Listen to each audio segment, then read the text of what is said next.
আসসালামু আলাইকুম রহমতুল্লাহ। শীতকাল, কেউ কাঁপছে ঠান্ডায়, গরমকাল, কেউ হবে হচ্ছে তাপ।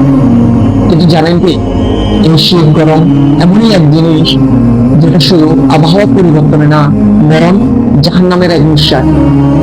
রাসূল সাল্লাল্লাহু আলাইহি ওয়াসাল্লাম বলেছেন, জাহান্নাম আল্লাহর কাছে অভিযোগ করেন, হে আল্লাহ, আমরা এক অংশ অপর অংশ খেয়ে ফেলছি।